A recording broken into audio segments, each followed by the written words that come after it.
And together, as we stand, the stronger we are. Thank you.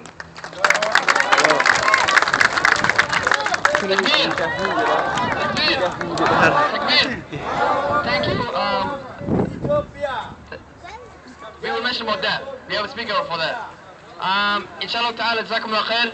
And next we have Jeff Martin. Jeff Martin, he's from a national organization in St. Paul called NAACP. Today, he's here and to support this cause. So without further ado, Jeff Martin from the NAACP. Good afternoon. It's a wonderful sight to see my brothers out here on this capital, on their state capital. It is truly, it's a show of power is what it is. We don't do enough of this. We don't do enough of coming together for a common cause. And the cause here today is human life. How basic can you get than that?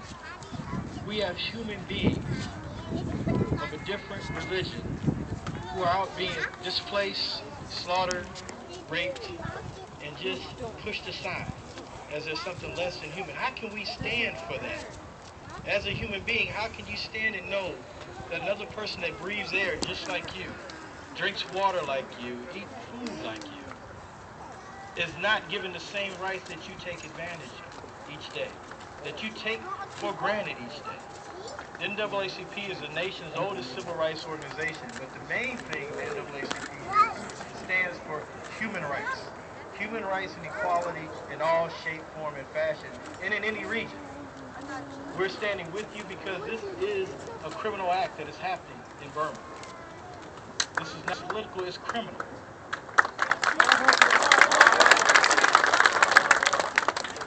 All nations decided by a government that wants nothing to do with them. No. As an African American here in America, I'm very familiar with their story. That was our story here as black people in this country just 50 years ago, where our government allowed vigilante groups and those who assumed they had power and the backing of the government to terrorize the black community. It took every person to put their life on the line to change this government. So it's going to take at least that to change the world. But just know that the NAACP is here with you. We hope to have more discussions on this and hope to be involved with this struggle every step of the way. Thank you for your time. Takbir! Allahu Akbar! Takbir! Allahu Akbar! Dear brothers and sisters, the same thing that's going on in Burma is also going on in Ethiopia. We have our brothers here from Ethiopia, so we're also going to chant for them. Free, free Ethiopia! Free, free Ethiopia! Free, free Ethiopia! Free, free Ethiopia! Free, free Ethiopian Muslims! Free, free Ethiopian Muslims! Free, free Ethiopian Muslims! Free, free Ethiopian I Muslims! would like to welcome one of our Muslim brothers from Ethiopia. His name is Dr. Absa Hassan. Please welcome and inform us about the situation. Allahu Akbar!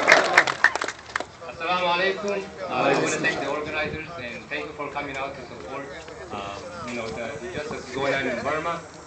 Similarly, situations in East Africa are very grave, specifically in Ethiopia. Currently, we have the government importing what's called Habasha. It's a new religion which says prayers are not 5 times. There's only 5 times, which is completely against Islam. They say prayers are 5, Maghrib and Suhr, which is 5 times.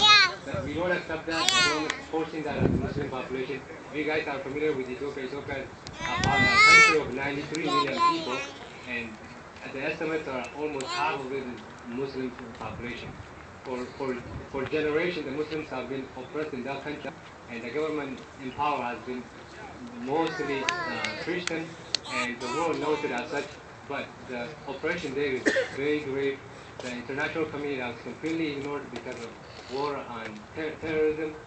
You guys are aware our neighbor Somalia has been in chaos, and the Ethiopian government have been invading Somalia for second time again, and because of that they get a lot of our taxpayer money, and that taxpayer money is funneled to oppress our Muslim brothers. And we need to talk to our representative. We really appreciate the representative who came and gave the support to our Burmese Muslims, and we want all the representatives in the state of Minnesota and our senators to know that things that are going bad, really bad in Ethiopia, in Burma, in Somalia, in Syria. We need to raise our voice. We need to be the voice for the voiceless, for all the Muslims around the world. This is the month of Ramadan. Please make dua for all the Muslims in the world. And at the same time, we need to act. We cannot just sit at home and expect things will change.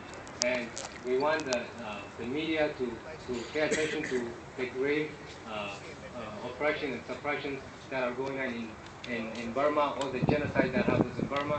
And we need to unite as Muslims and raise awareness and act together cohesively. And hopefully things will change one by one. We won't expect change to happen tomorrow, but for the people who are facing killings in Burma, we want that to stop.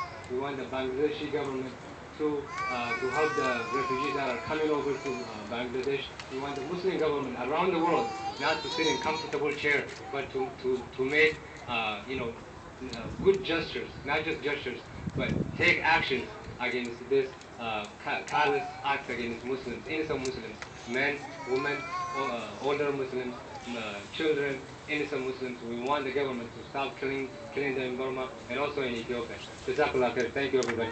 Allahu Akbar! Takbir! Allahu Akbar! Takbir! Allahu Akbar! Our next speaker, his name is Sheikh Hamdi Al-Tawaf. Many of you guys know him.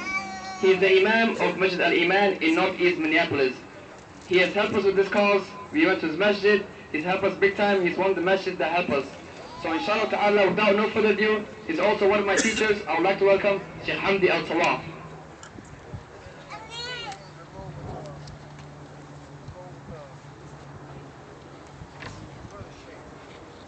In the name of God, most gracious and most merciful,